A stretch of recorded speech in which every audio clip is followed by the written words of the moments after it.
Assalamualaikum warahmatullahi wabarakatuh. Selamat sore pemirsa, apa kabar Anda? Semoga kami jumpai Anda dalam keadaan sehat walafiat. Senang sekali kali ini kita berjumpa dalam dialog Kepri Gemilang bersama saya Desi Hanapia. Dialog ini kami dedikasikan khusus untuk Kepulauan Riau agar semakin cemerlang, gemilang dan terbilang serta bagi keutuhan kesatuan Republik Indonesia. Baiklah pemirsa, dalam dialog Gemilang kali ini tema kita adalah ayo rehabilitasi, pertahankan kepulihan untuk hidup yang lebih baik dan produktif. Senang sekali untuk membahas tema kali ini telah hadir di studio TPR Kepri kita. Beliau adalah Bapak Kombes Pol Haryanto SE selaku Kepala BNN Kota Tanjung Pinang. Selamat pagi Bapak. Selamat sore. Oh ya sore, selalu semangat ya nih Pak ya. Oh ya selamat sore Bapak. Iya. Gimana nih Pak kabarnya Pak? Oh, luar biasa. Luar biasa Tetap ya. semangat. Tetap semangat ya Pak. Apalagi untuk memberantas narkoba ini ya Pak ya. Iya, betul sekali. Nah Pak, kita kan akan membahas tentang rehabilitasi nih. Oke. Yang kita sering tahu tentang rehabilitasi ini kan kadang pemakai ini takut untuk merehabilitasi karena biasanya kalau sudah ada narkoba biasanya wah saya akan dipenjara nih. Nah Oh, iya. bagaimana sih penanganan dan solusi sendiri dari BNN nih untuk masyarakat yang mungkin terlanjur terjun di narkoba? Oke, baik. Untuk dalam hal rehabilitasi bagi masyarakat yang sudah terlanjur menjadi korban penyalahguna, sebenarnya tidak perlu takut ya, atau juga terlalu membuat diri sampai tidak tenang dan bagaimana, dan juga memang untuk budaya kita Indonesia, bagi para masyarakat atau keluarga yang menjadi korban penyalahguna biasa itu sebagai sebuah aib, dan ini memang sangat berat buat nama baik sebuah keluarga. Namun saya sampaikan sebagai aparat lembaga pemerintah, kami sarankan untuk masyarakat yang sudah menjadi korban penyalahguna yang terlanjur itu tidak perlu khawatir ya, dan tidak perlu takut ya. Bagi bapak ibu atau anak-anak remaja yang saat ini sudah menjadi korban penyalahguna, silakan saja menghubungi kami di Badan Narkotika Nasional kota maupun kabupaten maupun juga di provinsi untuk datang secara walk-in, secara pribadi didampingi oleh keluarga, orang tua untuk dilayani sebagai pasien dalam hal penanganan rehabilitasinya. Nanti akan ditangani di sana oleh tim medis dan spesialis dokter yang memang ahli di dalam bidang penanganan adiksi ini. Demikian. Nah kalau untuk saran sendiri Pak untuk merehabilitasi, misalnya ini kan tadi ada dikatakan ayo bawa keluarga. Jadi jika dia juga belum ingin terbuka dengan keluarga Pak, kalau dia pergi sendiri untuk konsultasi itu bisa nggak Pak di BNN sendiri? Untuk awal kalau dia untuk konsultasi ya bisa saja untuk awal, namun sebaiknya di tahap pertemuan kedua ada keluarga yang mendampingi atau orang terdekat. Maksudnya apa? Agar nanti dari pendamping ini bisa menjamin yang bersangkutan supaya akan menjadi program kita pemerintah dalam penanganan rehabilitasi ini, program tersebut dapat berjalan dengan lancar dan kontinu dan tuntas kepada klien atau masyarakat yang sedang dilayani. Jadi tidak terputus. Tapi kalau tidak ada penjamin biasanya nanti akan terjadi putus program dan juga akan merugikan klien sendiri. Mengapa? Karena ketika klien itu kadang sudah separuh jalan dia nggak datang lagi. Nah mungkin karena terpaksa dia minta rehab atau ada orang lain yang meminta dia untuk direhab, atau juga yang akan lebih baik dia tersebut dengan kesadaran sendiri untuk mau direhab itu akan lebih baik, seperti itu. Nah bagaimana sih Pak kalau untuk pencegahan sesudah direhab nih Pak, biasanya kan udah sembuh nih, agar tidak terjun kembali, apakah dari BNN juga ada edukasi sendiri untuk masyarakat yang sedang melakukan rehabilitasi tersebut? Iya, jadi untuk klien-klien yang sudah direhab khususnya direhab di Badan Rehabilitasi Loka BNN yang sekarang sudah berstandar ISO khususnya ya.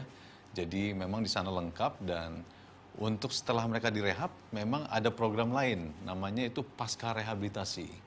Jadi ketika mereka keluar, mereka sudah dibekali, mereka sudah diberikan pengetahuan, pendidikan tentang bahaya narkoba, bagaimana hidup sehat, bagaimana membangkitkan kepercayaan diri kembali, dan bagaimana mereka bersemangat untuk menunjukkan cita diri mereka sebagai masyarakat yang dulu menjadi masyarakat yang terbelakang atau sampah masyarakat, dan mereka dapat menunjukkan keterampilan mereka, kreativitas mereka, semangat mereka kepada masyarakat, sehingga mereka juga akan menjadi teladan.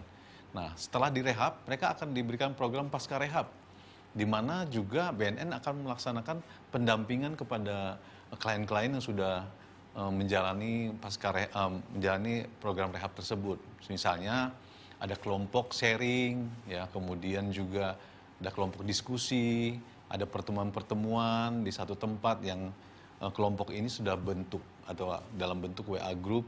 Mereka akan bertemu, mereka berdiskusi apa yang mereka hadapi, kendala apa, dan juga men-sharingkan bagaimana respon masyarakat lingkungan mereka tinggal. Kemudian mungkin ada lagi kendala yang dihadapi ketika mereka kembali ke dalam sebuah keluarga dekat mereka atau orang tua, kakak adik. Mereka menemui kendala dalam kehidupan sehari-hari. Nah, mereka bisa sharing di situ. Nanti dari pihak BNN akan membantu lagi dalam progres itu. Apakah BNN nanti akan juga menghubungi keluarga yang bersangkutan atau masyarakat lingkungan yang bersangkutan untuk di-advise agar masyarakat juga peduli terhadap dan juga mendukung terhadap proses pemulihan klien kita ini. Jadi bukan hanya pemulihan dalam adiksinya terhadap narkotika, tetapi juga pemulihan secara sosialnya, seperti itu. Baik. Nah tadi Bapak ada mengatakan agar masyarakat juga ikut peduli. Apakah sudah ada program yang sudah terjalin untuk edukasi ke masyarakat sendiri, Pak? Oh iya, tentu ada ya. Sejauh ini BNN sudah memberikan program-program yang cukup baik kepada khususnya pemerintah daerah, baik di Kota Tanjung Pinang maupun di tingkat provinsi. Contohnya adalah program Kelurahan Bersinar, kelurahan yang bersih dari narkotika. Nah, di situ program ini melibatkan seluruh stakeholder masyarakat dari bawah. Contohnya ada di desa atau di kelurahan, kemudian dari Karang Taruna, PKK, pemuda pada tingkat desa. Nah, di sana mereka dilibatkan juga untuk menjadi penggiat dan relawan atau juga menjadi kelompok intervensi berbasis masyarakat. Nah, maksudnya intervensi berbasis masyarakat adalah kelompok masyarakat tingkat kelurahan yang diberdayakan untuk membantu pemerintah, untuk membantu lurah, untuk membantu camat, untuk membantu Bapak Wali Kota atau Ibu Wali Kota dalam men-screening atau menjangkau masyarakat-masyarakat yang sudah diketahui menjadi penyalahguna di lingkungan masyarakat mereka di kelurahan tersebut, sehingga intervensi bersama masyarakat ini juga dapat membantu menampung keinginan masyarakat yang masih takut untuk melapor, masih takut untuk terbuka bahwa mereka sudah terlanjur menjadi pecandu, seperti itu. Baik. Nah kalau untuk waktu rehabilitasi ini sendiri Pak, berapa lama? Apakah tergantung sudah pemakai lama, sudah pemakai baru atau bagaimana sih Pak perbedaannya? Oh iya, jadi memang dari rehabilitasi ini ada beberapa step program yang diberikan itu berdasarkan screening awal, ya. Jadi ada namanya asesmen medis. Asesmen medis ini akan menentukan yang bersangkutan ini akan diberikan layanan rawat inap atau rawat jalan, ya. Jadi programnya itu ada 3 bulan, ada 6 bulan dan seterusnya, ya. Ada yang setahun. Jadi kalau dia yang 6 bulan dan setahun itu biasanya yang tingkat kecanduan adiksinya sudah tingkat berat biasanya seperti itu. Dan itu harus mengikuti program rawat inap namanya.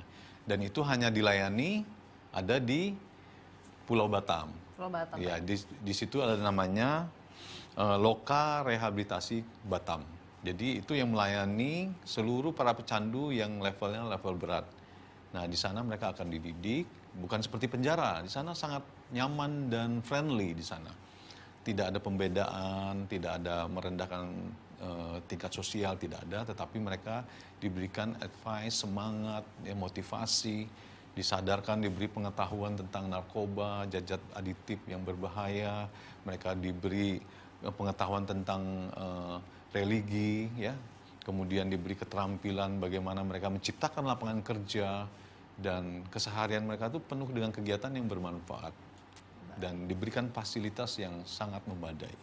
seperti layaknya sebagai lembaga pendidikan seperti itu. Baik, jadi tidak ada ketakutan ya Pak ya untuk Iya. yang ingin merehabilitasi sendiri-sendiri itu sekarang sudah, oh ternyata begini loh, ternyata benar-benar dipandu dengan baik ya Pak ya, Iya. malah akan diberdayakan ya Pak ya. Betul. Baik.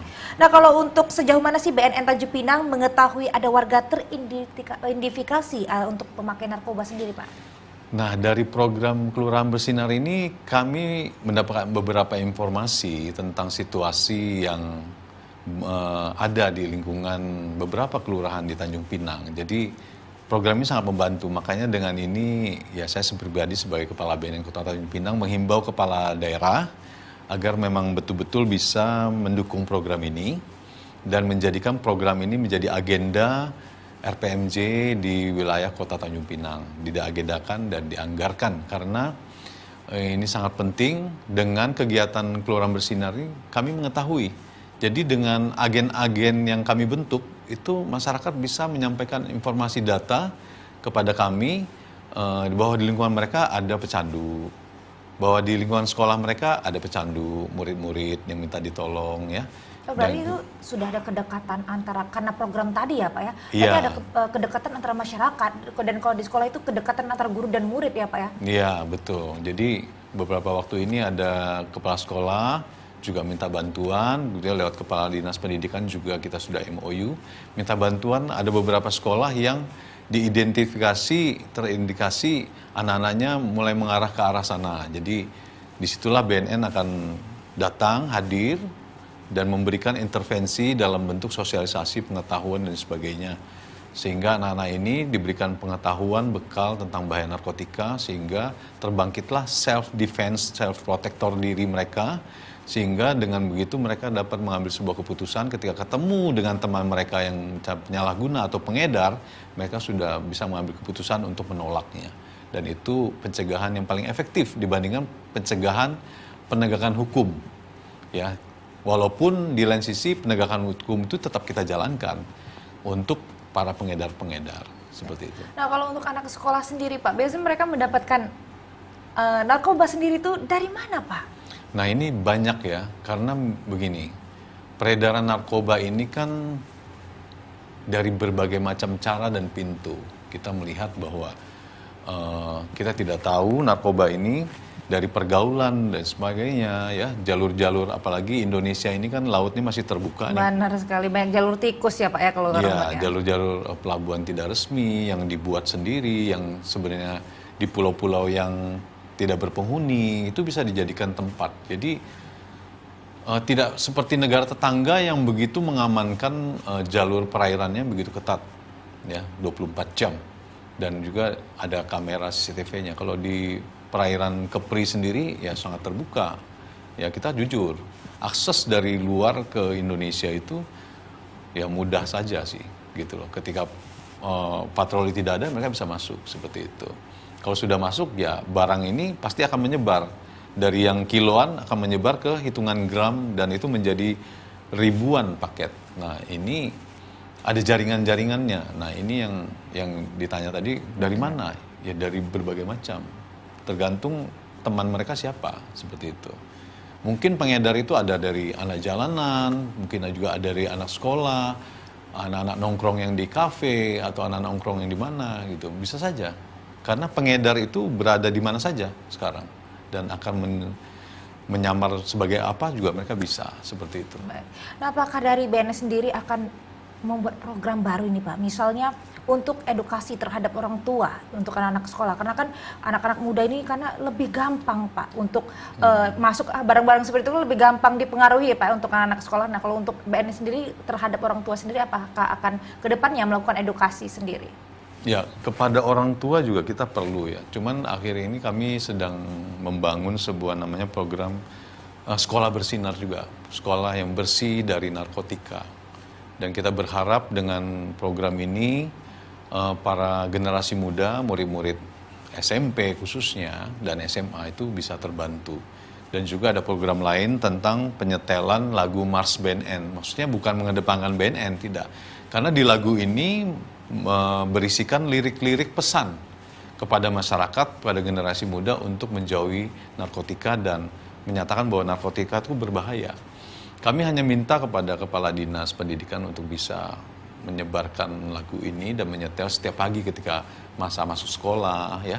Ketika mereka mendengar lagu tersebut, mereka akan masuk ke alam bawah sadar mereka tentang lirik kata-kata yang bermakna tersebut, bahwa jauhi narkoba. Narkoba sangat berbahaya bagi diri kita, merusak masa depan kita. Mari kita bersama-sama berantas narkoba untuk Indonesia maju. Jadi itu sangat penting. Tanpa disadari mereka akan terngiang. Karena anak sekarang sangat sulit.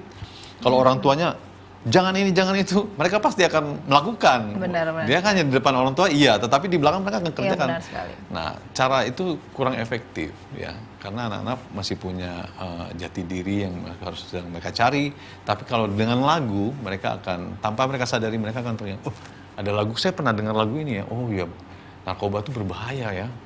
Nah, mereka akan Merasuk dalam sadar sendiri ya Pak. terinspirasi Benar sendiri. sekali. Nah, jadi itu. Nah, kalau untuk di data dari BNN sendiri nih Pak, kalau untuk pengguna narkoba di masyarakat sendiri ada berapa banyak Pak untuk dewasa dan remaja sendiri? Aduh, kalau yang sudah kita kelihatan itu sudah banyak sekali sebenarnya ya. Di lapas itu, lapas narkotika, data terakhir itu sudah hampir 700. Dan itu rata-rata kebanyakan masyarakat Kepri. Kepri Pak ya? Ya. Itu belum lapas umum dan rutan. Kalau dari masyarakat yang ke kami sendiri, total itu kurang lebih ada 70. Ya, yang dengan kesadarannya lah untuk melaporkan seperti itu. Kalau anak pelajar kurang lebih masih puluhan. Masih Di puluhan. sekitaran Yang Kepri diketahui. Ya, Pak? Yang diketahui ya Pak ya? Yang tidak diketahui saya rasa masih banyak. Iya, benar. Seperti itu. Yang belum melaporkan ya Pak ya? Iya. Jadi ya itu ya, kami menghimbau kepala daerah agar memang betul-betul pembangunan infrastruktur memang penting, tetapi pembangunan sumber daya manusia Benar itu lebih sekali. penting. Jauh lebih penting. Karena infrastruktur itu diciptakan oleh sumber daya manusia yang berkualitas. Dan siapa lagi yang akan melanjutkan tampuk kepemimpinan kota kita, provinsi kita, atau negara kita, kalau tidak kita persiapkan sejak dini. Kepada mereka, kita yang saat ini akan berlalu dengan usia kita, tetapi yang muda akan siap melanjutkan. Tetapi masalahnya, apakah mereka sudah dipersiapkan atau belum? Benar. Nah, itu saja. Nah, kalau untuk di Tanjung Pinang sendiri Pak, atau Iya. di Kepri nih, bagaimana sih cara kita membedakan antara pengguna dan pengedar narkoba sendiri Pak? Ya, kalau kita berhadapan dengan pengguna, kita bisa lihat. Kalau dia terus menyodorkan berarti dia penjual, pengedar kan gitu kan. Kalau dia pengguna, ya berarti dia ingin membeli terus dan meminta terus. Seperti itu. Tapi kalau untuk mengetahui secara medis, ya kita harus asesmen medis, seperti itu. Tapi kalau dia pengedar, biasanya dia ke profit oriented. Tetapi ada juga yang pengedar merangkap sebagai pengguna, ada juga. Sambil dia memakai, kemudian dia juga akan menjual. Seperti itu, untuk kegiatan membiayai hidup dia sehari-hari. Karena tidak mungkin dia akan melakukan pekerjaan yang lain, selain sisi dengan menjual ini sambil dia memakai, dia sudah mendapatkan keuntungan yang lebih daripada bisnis yang legal seperti orang lain lakukan sehari-hari, seperti itu. Baik, kalau untuk merehabilitasi sendiri Pak, perbedaan yang pengedar sama pemakai, apakah sama? Kalau rehabilitasi, kalau pengedar itu tentu ada kesulitannya begini. Pengedar itu ketika mereka tertangkap, mereka harus menjalani sebuah persidangan dan hukuman pidana. Nah, itu saat ini memang mereka mengalami kendala dalam rehabilitasi, tetapi ada juga. Nah, makanya saat ini kami mengadakan program namanya Lapas Bersinar, ya, untuk menjawab kebutuhan para tahanan warga binaan yang ada di lapas narkotika itu, untuk mereka diberi layanan rehabilitasi, karena mereka sedang menjalani hukuman. Nah, ini solusinya dari kami. Ini sebuah program terobosan yang kami berikan kepada masyarakat di Tanjung Pinang. Tetapi untuk rehab sendiri memang berbeda. Yang orang yang dihukum dan tidak dihukum. Kalau nanti yang dihukum masukin ke program yang orang biasa pada umumnya yang tidak bermasalah dengan pidana, tentu akan rawan. Karena di sana tidak seperti penjara, seperti itu. Jadi kemungkinan yang bersangkutan melarikan diri mungkin saja bisa terjadi. Jadi memang harus ada program khusus yang diberikan kepada masyarakat warga binaan yang ada di lapas. Baik. Berarti setelah direhabilitasi tidak ada kemungkinan untuk diberi hukuman misalnya penjara gitu, tidak ya Pak ya? Berarti benar-benar murni hanya direhabilitasi saja untuk Ya, lain-lain. jadi kalau bagi masyarakat yang mereka sudah diri mereka menjadi pecandu, kemudian mereka datang ke BNN melaporkan diri, Pak, anak saya mau direhab, Pak, saya mau direhab karena saya sudah sepertinya tidak mungkin lagi dan sangat merugikan diri saya sudah sadar saya mau bertobat, tolong Pak bantu saya untuk pulih. Nah, kita akan rehab, kita akan layani tanpa ada jeratan hukuman pidana dan kita jamin yang bersangkutan akan bebas dari pidana sampai selesai. Baik. Seperti dan rahasia privasi identitas mereka juga akan kita rahasiakan. Iya. Baik. Nah, kalau untuk bedanya BNN dengan Sat Narkoba yang ada di Polres dalam menangani kasus narkoba apa Pak sebenarnya? BNN dengan Sat Narkoba itu bedanya cuma nama, ya. Dalam penegakan hukum, BNN juga melaksanakan penegakan hukum. Kalau Sat Narkoba memang mereka bertugas untuk penegakan hukum. Tidak ada yang salah antara BNN dengan Sat Narkoba. Dan kepolisian juga tidak ada salah, karena polisi diberikan anggaran oleh negara untuk melakukan tugas penindakan dan penegakan hukum, penangkapan. Ya, kita jujur saja, setiap tahun kita ada anggaran harus kita gunakan untuk porsi tugas yang harus kita lakukan oleh negara. Jadi Sat Narkoba melaksanakan penangkapan, menangkap terus karena memang anggarannya masih ada. Benar-benar, seperti ya. itu, ya. Jadi mereka harus selesaikan tanggung jawab keuangan yang sudah diamanahkan oleh negara, harus mereka selesaikan. Jadi, tapi Pak, tapi kok kayaknya polisi ini nangkap terus ya? Kita pecandu pun dihukum juga. Ya, karena tugas dia menegakkan, makanya supaya nggak ditangkap polisi, cepatlah ke BNN melaporkan diri, minta direhab supaya nggak ditangkap. Kalau di BNN lebih ada layanan namanya layanan rehabilitasi. Ada juga yang ditangkap polisi ketika nanti kita ada program namanya program kerjasama dengan kepolisian, namanya tim asesmen terpadu. Ya, jadi setiap perkara kepolisian yang ditangkap oleh kepolisian, kemudian dari sana nanti akan ditentukan dia ini pecandu atau pengedar. Kalau dia pengedar, nanti yang bersangkutan akan diproses pidananya. Kalau dia pecandu, dia akan diberi kesempatan untuk rehabilitasi. Ketika nanti para penyidik dari kepolisian, Sat Narkoba, mengajukan asesmen kepada BNN. Seperti itu. Baik. Nah, kalau untuk rehabilitasi sendiri nih Pak, apakah berbayar Pak? Atau gratis? Iya. Rehabilitasi ada dua. Jadi ada rehabilitasi yang diadakan oleh swasta dan itu berbayar, ya. Dan juga yang kedua ada rehabilitasi yang disediakan oleh pemerintah atau BNN, ya. Kalau pemerintah daerah saya tidak tahu, ya, mungkin berbayar karena rumah sakit daerah berbayar, jadi harus bayar masyarakatnya.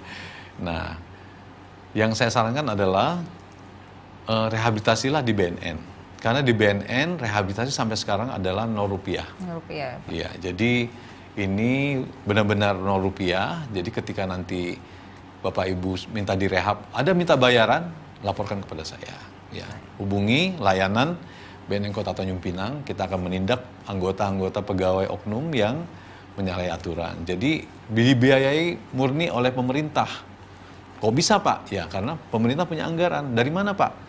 Dari surat, salah satunya dari surat keterangan bebas narkotika yang diterbitkan oleh BNN. Jadi kalau masyarakat Kepri yang mau direhab dan ingin mendukung rehab ini gratis dan terus berjalan, marilah kalau bikin surat bebas narkobanya harus ke BNN, ya. Ibaratnya maksudnya ketika Anda membuat surat keterangan bebas narkoba tersebut, Anda juga mendukung program dan melanjutkan program free rehabilitasi untuk generasi dan saudara-saudara kita yang ada di Kepri. Salah satunya itu sumbernya. Tapi memang agak mahal, ya. 200.000 lebih.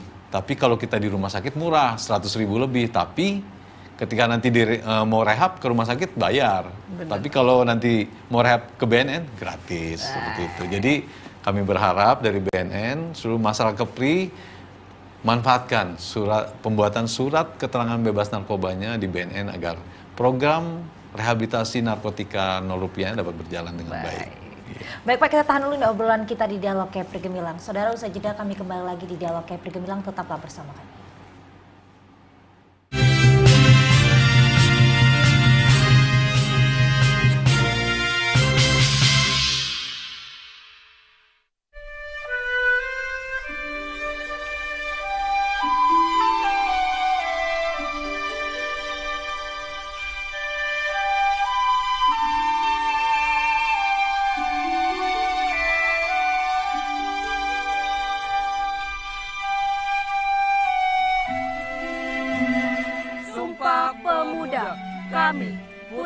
dan putri Indonesia mengaku bertumpah darah yang satu, tanah air Indonesia. Kami, putra dan putri Indonesia, mengaku berbangsa yang satu, bangsa Indonesia. Kami, putra dan putri Indonesia, menjunjung bahasa persatuan, bahasa Indonesia.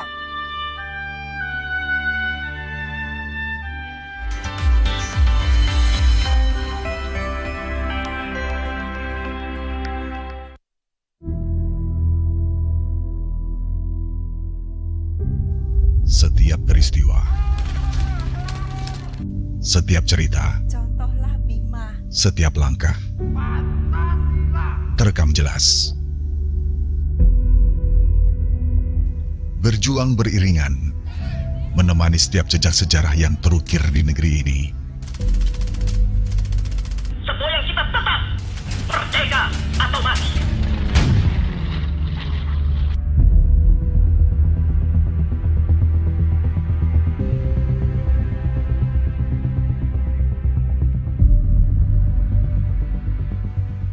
Berbagi dan berkreasi di setiap penjuru negeri.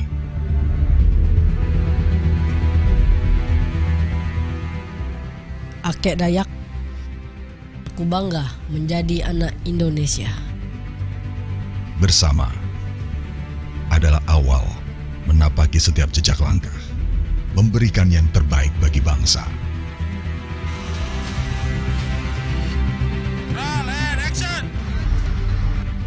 Berkarya, menyatukan rasa, membangkitkan persatuan.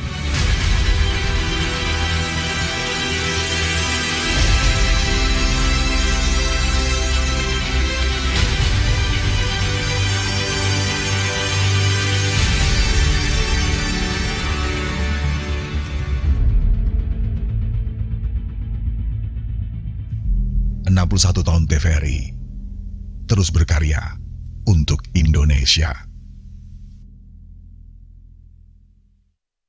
Warga Plus 62, pemilu sudah dekat. Sudah pada tahu apa saja tahapan dan jadwal penyelenggaraan pemilu 2024? Simak informasi berikut ini. Pencalonan anggota DPD. Pencalonan anggota DPR, DPRD Provinsi, dan DPRD Kabupaten atau Kota. Pendaftaran bakal calon presiden dan wakil presiden. Pengusulan bakal calon pengganti atas hasil pemeriksaan kesehatan. Penetapan pasangan capres-cawapres. Penetapan nomor urut pasangan calon. Masa kampanye pemilu. Masa tenang. Pemungutan suara, penghitungan suara, rekapitulasi hasil penghitungan suara, suara rakyat, suara pemilu.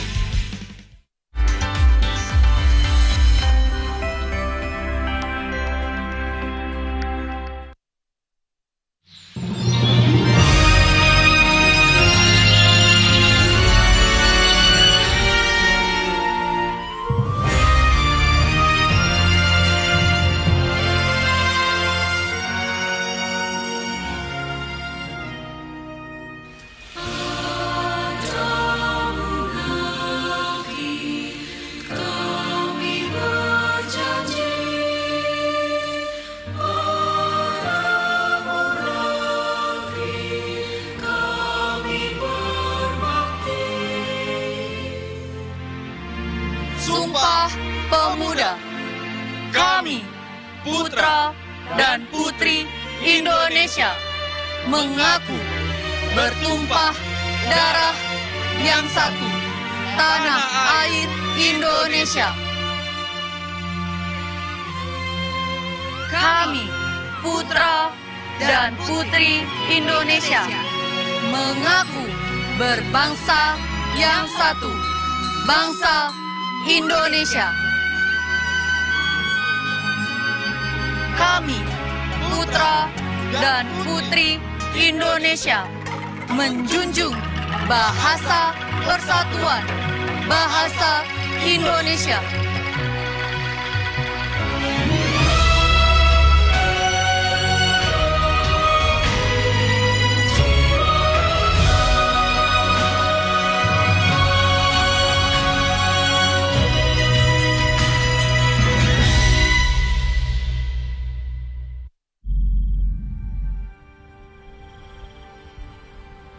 Indonesia, negeri dengan sejuta pesona. Kebinekaan menghiasi negeri.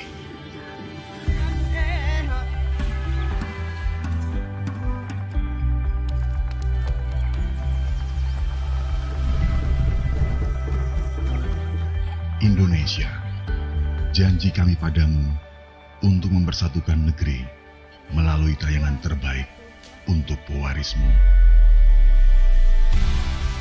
Selanjutnya, agar semuanya tetap terjaga demi masa depan generasi yang lebih baik.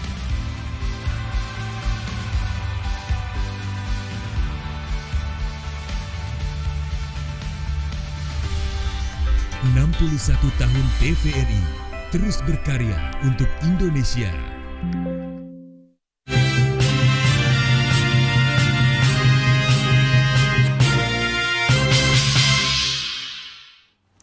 Terima kasih pemirsa, dan masih tetap bersama kami di Dialog KP Gemilang. Nah, kita masih membahas tentang ayo rehabilitasi pertahankan kepulihan untuk hidup yang lebih baik dan produktif. Nah, kita masih bersama Bapak Kombes Pol Haryanto SE selaku Kepala BNN Kota Tanjung Pinang. Nah, Pak, kita masih membahas tentang rehabilitasi nih, Pak ya. Nah, kalau untuk di Tanjung Pinang sendiri nih, Pak, antusias mereka terhadap rehabilitasi sendiri bagaimana, Pak? Akhir-akhir ini sudah mulai meningkat ya. Jadi semenjak saya menjabat itu saya perintahkan jajaran untuk segera memberikan informasi sebanyak mungkin tentang rehabilitasi rupiah yang sudah diberikan oleh negara kepada masyarakat. Jadi kami membuat flyer itu kurang lebih ada 200 sampai 300. Kita tempelkan, kita sebarkan ke seluruh majelis taklim yang ada di Kota Tanjung Pinang, dan juga seluruh tempat fasilitas umum seperti supermarket, agar masyarakat mengetahui bahwa rehabilitasi itu tidak mahal dan negara sudah mempersiapkan dan menanggung itu semua untuk masyarakat yang sudah terlanjur menjadi korban penyalahgunaan narkotika. Baik, kalau untuk ini kan antusias dari masyarakat yang dewasa, kalau masyarakat dari anak-anak pelajar sendiri, Pak, bagaimana Pak antusiasnya? Nah, anak-anak pelajar sebenarnya sudah mulai bangkit ya. Kita melihat dari program-program sekolah bersinar, sudah ada murid-murid sekolah yang ingin terjun menjadi penggiat atau relawan Satgas Anti Narkotika di lingkungan sekolah mereka. Dan juga mereka juga ingin menjadi agen intervensi untuk memantau siapa teman-teman mereka yang sudah terlanjur atau susah curhat kepada guru BK yang mereka masih takut. Dan itu bisa terjembatani oleh intervensi berbasis anak sekolah tersebut. Baik, nah kalau untuk misalnya Pak, kalau anak yang sudah ada kena efek dari narkoba sendiri Pak di sekolahan, apakah dari pihak sekolah tetap merehabilitasi ataukah setelah direhabilitasi akan dikeluarkan atau bagaimana? Apakah sudah ada persetujuan dari BNN dan sekolah sendiri Pak? Ya, dari Dinas Pendidikan kita sudah melaksanakan kegiatan Moment of understanding, ya, perjanjian kerjasama dengan Dinas Pendidikan Kota Tanjung Pinang. Kita juga menyarankan dalam hal komunikasi kesepakatan kami bahwa bagi anak-anak yang memang sudah terjerumus pada penyalahgunaan narkotika yang kelasnya masih ringan, itu tidak diberikan sanksi ya, tapi diberikan kesempatan mereka untuk jangka waktu untuk mereka ambil masa untuk pemulihan atau rehabilitasi, rawat jalan, dan mereka juga diberikan semangat ya, jangan dikucilkan tetapi dibantu supaya yang bersangkutan tetap bisa mengecap pendidikan bersama teman-teman mereka yang ada, dan diberikan semangat sehingga mereka juga anak-anak tersebut tidak merasa tersisihkan seperti itu. Jadi tetap diberi semangat dan bantuan. Dan bagi anak-anak murid yang sudah menjadi korban penyalahgunaan tingkat berat, itu tentu tetap akan diberikan program rawat inap. Jadi mereka mungkin akan diistirahatkan untuk beberapa bulan dari sekolah, namun juga sekolah akan memberikan tugas-tugas selama mereka direhabilitasi dalam lembaga rehabilitasi itu. Baik. Nah Pak, kalau untuk anak pelajar sendiri kan ada yang mulai narkoba itu kan dari rokok ya Pak ya. Ya. Apakah dari rokok sendiri itu ada zat-zat yang mengandung zat-zat narkoba di dalamnya Pak? Sebenarnya dari rokok zat narkoba tidak ada, cuman ada sejenis zat yang membuat ketergantungan adiktif, contohnya tembakau tersebut ya. Nah, memang awal dari pemakaian narkoba itu karena dari perokok, mudah ya. Karena memang sistem penggunaan narkoba itu kurang lebih mirip dengan penggunaan rokok. Yang sistemnya kalau ganja itu kan tentu dibakar dan sebagainya dan dihisap. Dan itu cukup familiar. Jadi para masyarakat yang menjadi calon pengguna itu ya mereka tidak sulit lagi untuk hal ini, mereka sudah ngerti gitu. Seperti itu secara alami mereka sudah teredukasi cara penyalahgunaannya. Jadi, nah kenapa rokok dikatakan sebagai jembatan menjadi korban penyalahguna ya memang benar gitu. Baik. Nah kalau untuk edukasi sendiri Pak, untuk anak-anak perokok di masa pelajar ini apakah edukasinya terhadap misalnya sekalian kita mengedukasi narkoba, apakah kita juga mengedukasi atas bahayanya rokok untuk anak pelajar atau untuk ya semua usia? Iya, saya rasa bukan hanya BNN, pihak sekolah, kepala sekolah pun para guru sudah mengingatkan para murid bahwa di sekolah dilarang merokok, udah pasti, dan akan merazia seluruh murid-muridnya di sekolah. Mungkin program itu sudah rutin dan saya percaya memang kalau anak-anak sekarang ini semakin dilarang semakin jadi biasanya seperti itu. Tetapi memang mereka harus diberikan informasi bahaya merokok dalam bentuk video ataupun film ataupun foto, dampak negatif dari penyalahgunaan rokok tersebut. Jadi nanti mungkin dari channel-channel media sosial yang biasa digunakan, bisa ditampilkan video-video, atau juga pada tingkat rumah tangga pun bisa, dari keluarga, dari orang tua, dari kakaknya atau abangnya bisa menyampaikan informasi tentang bahaya rokok atau narkoba dengan mengambil video-video dari channel-channel media sosial yang biasa digunakan masyarakat. Jadi dari sana juga banyak informasi sebenarnya. Baik. Nah kan Bapak kita ada Ayo Rehabilitasi Gratis Rp0. Yeah. Nah mungkin sebentar lagi akan ditayangkan oleh tim. Mungkin bisa Bapak jelaskan nih apa saja syarat-syarat dan apa saja tentang program ini Pak? Ya, jadi rehabilitasi Ayo Rehabilitasi Rp0 ini program dari pemerintah ya, yang sekarang ada kita laksanakan di Kota Tanjung Pinang. Jadi ini syarat-syaratnya mudah ya, hanya saja KTP saja sebenarnya. KTP saja ya Pak? Iya, namun sebelumnya nanti para masyarakat Kota Tanjung Pinang ataupun di Kepri boleh men-scan barcode yang ada ya, men-scan barcode yang ada atau juga mengakses lewat media sosial yang kami miliki. Kalau Instagram itu info BNN Kota Tanjung Pinang. Nanti di sana ada bio-nya, silakan diklik, di situ ada link. Linknya akan terhubung ke link ini, Gurindam namanya. Jadi aplikasi ini namanya aplikasi Gurindam. Berarti kita harus mendownload aplikasi terlebih dahulu Pak? Tidak, tapi langsung dari klik link ya? akan terbuka ya. Terbuka berandanya Gurindam, nanti tinggal pilih ingin apa, ingin rehab atau ingin membuat surat keterangan bebas narkoba atau ingin minta penyuluhan. Di situ sudah ada semua, tinggal diisi, kemudian nanti dari petugas akan menjawab dan memberikan nomor antri. Dan masyarakat tidak perlu on the spot hari itu datang, tetapi nanti dengan informasi dari petugas kapan dia datang, karena memang jaraknya kan cukup jauh ya, jadi Pinang ini luas, jadi masyarakat tidak perlu bolak-balik. Jadi ketika akan dilayani dia akan diberi informasi kapan dan jam berapa. Nah dari situ nanti masyarakat bisa memberikan informasi kepuasan pelanggan juga boleh, komplain dan lain sebagainya juga boleh. Jadi terbuka di sana, dilayani. Dan juga masyarakat bisa konsultasi secara gratis di sana. Baik. Nah kalau untuk program ini sudah berjalan berapa lama Pak? Program ini sudah berjalan kurang lebih selama saya menjabat 3 bulan ini. 3 bulan ini ya? Iya. Nah selama 3 bulan ini apa sih Pak kendala saat menjalani program ini Pak? Kendala-kendala sampai saat ini tidak ada ya, karena kami lihat bahwa masyarakat itu cukup antusias ya. Kami senang, mereka banyak bertanya, dan juga ketika mereka juga ada kendala di lingkungan perumahan mereka atau lingkungan tempat mereka tinggal, ada pecanduan dan sebagainya, mereka cepat melapor. Bahkan pernah beberapa kali juga masyarakat yang menjadi pecandu berat kita bantu untuk rehabilitasi, rawat inap di lokal rehabilitasi. Baik.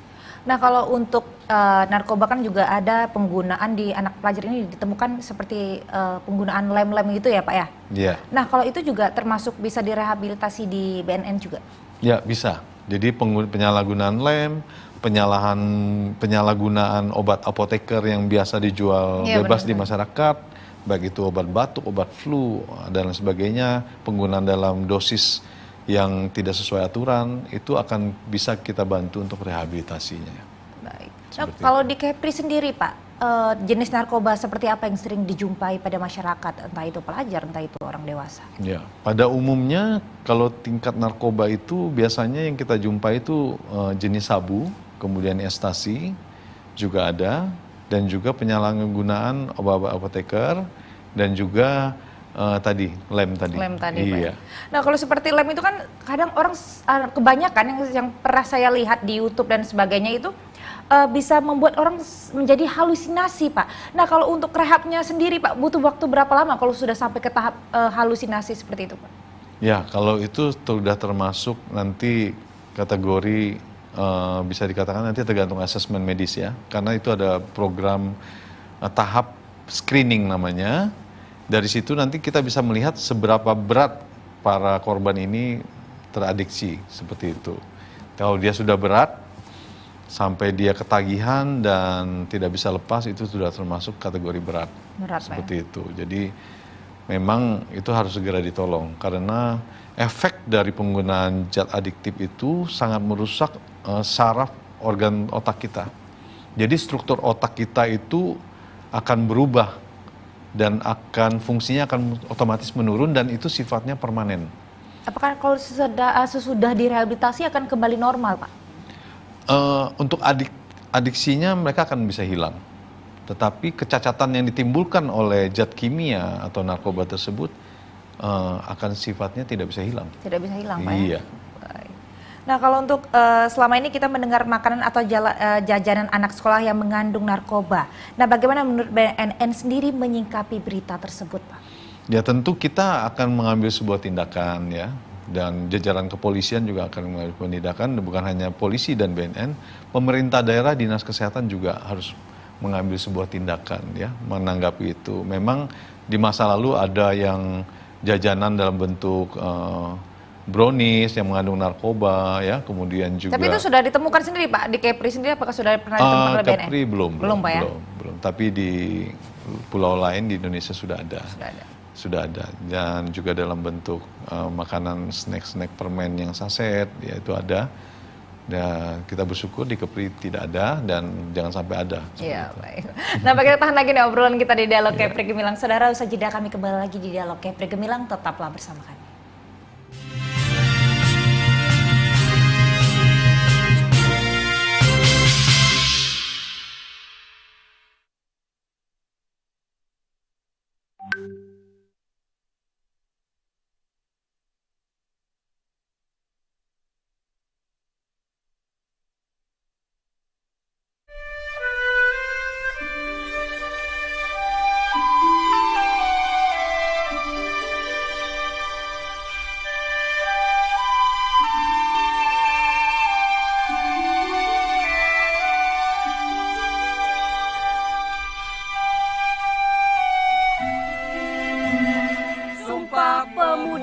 Kami, putra dan putri Indonesia, mengaku bertumpah darah yang satu, tanah air Indonesia.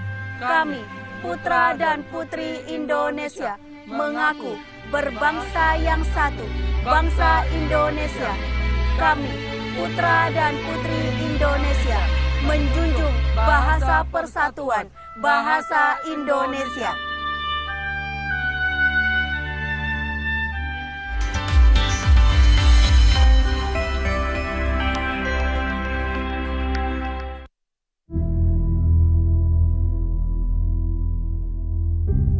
Setiap peristiwa, setiap cerita, Contohlah Bima. setiap langkah terekam jelas.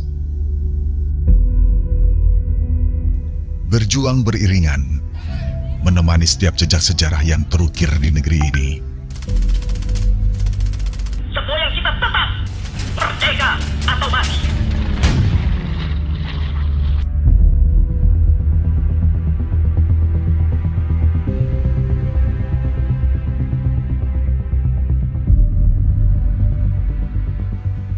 Berbagi dan berkreasi di setiap penjuru negeri.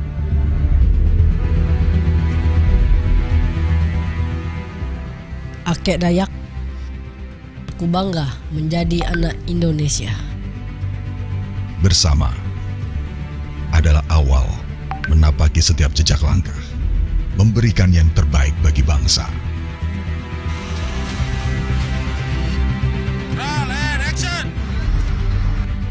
Berkarya, menyatukan rasa, membangkitkan persatuan.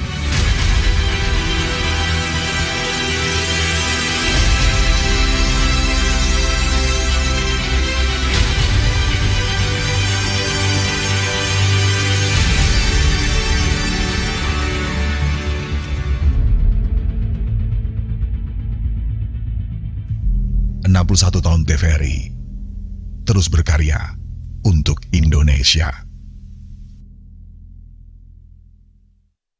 Warga Plus 62, pemilu sudah dekat.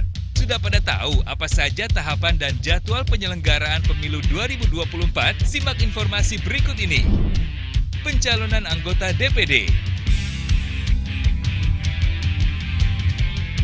Pencalonan anggota DPR, DPRD Provinsi, dan DPRD Kabupaten atau Kota. Pendaftaran bakal calon presiden dan wakil presiden. Pengusulan bakal calon pengganti atas hasil pemeriksaan kesehatan. Penetapan pasangan Capres-Cawapres. Penetapan nomor urut pasangan calon. Masa kampanye pemilu. Masa tenang. Pemungutan suara. Penghitungan suara. Rekapitulasi hasil penghitungan suara. Suara rakyat, suara pemilu.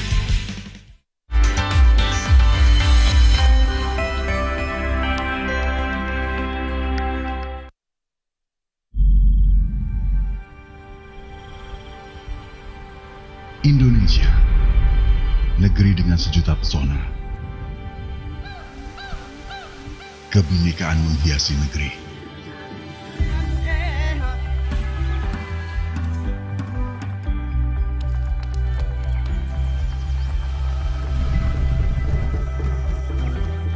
Indonesia, janji kami padamu untuk mempersatukan negeri melalui tayangan terbaik untuk pewarismu. Selanjutnya, agar semuanya tetap terjaga demi masa depan generasi yang lebih baik.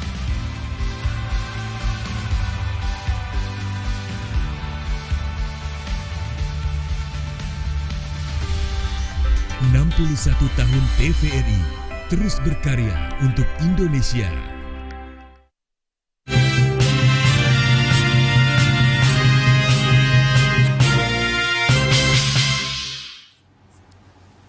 Terima kasih pemirsa, Anda masih tetap bersama kami di Dialog Kepri Gemilang. Nah, kita masih membahas tentang Ayo Rehabilitasi Pertahankan Kepulihan untuk Hidup yang Lebih Baik dan Produktif. Nah, kita masih bersama Bapak Kombes Pol Haryanto SE selaku Kepala BNN Kota Tanjung Pinang. Nah Pak, kita mau menaik lagi ini sebelum masuk ke statement closing ya Pak. Apa pesan Bapak selaku Kepala BNN kepada warga Tanjung Pinang mengenai bahayanya narkoba Pak? Dari saya, pesan saya, jauhilah narkoba, karena narkoba tidak membawa dampak positif bagi kehidupan kita. Baik, nah kita lanjut ke statement closing tentang rehabilitasi sendiri nih Pak. Iya, jadi statement closingnya, ayo mari kita masyarakat Kota Tanjung Pinang dan masyarakat Kepri berbondong-bondong jika mengetahui keluarga kita menjadi penyalahguna atau korban penyalahgunaan narkotika untuk ke BNN dilayani dalam hal rehabilitasi. Jangan takut, BNN akan mendukung Anda dan menjaga privasi keluarga Anda. Baik, nah terima kasih nih buat Bapak Kombes Pol Haryanto SS selaku Kepala BNN Kota Tanjung Pinang sudah mau sharing nih Pak Sama-sama. ke TPRI Kepri ya Pak. Iya. Next nanti sharing-sharing kembali ya Pak, kalau ada Sangat program boleh. baru juga langsung kita Iya. sharing ke masyarakat agar masyarakat lebih mengetahui. Boleh. Baik Pak, pemirsa sampai di sini dialog Kepri Gemilang kita dengan tema Ayo Rehabilitasi Pertahankan Kepulihan untuk Hidup yang Lebih Baik dan Produktif. Rangkaian program TPRI Kepri setiap harinya bisa Anda tonton di akun YouTube TPRI Kepri. Jangan lupa subscribe, like, comment, and share. Akhirnya mewakili seluruh kerabat kerja yang bertugas, saya Desi Hanapia mohon pamit undur diri. Terima kasih Anda telah bersama kami. Selamat sore dan sampai jumpa.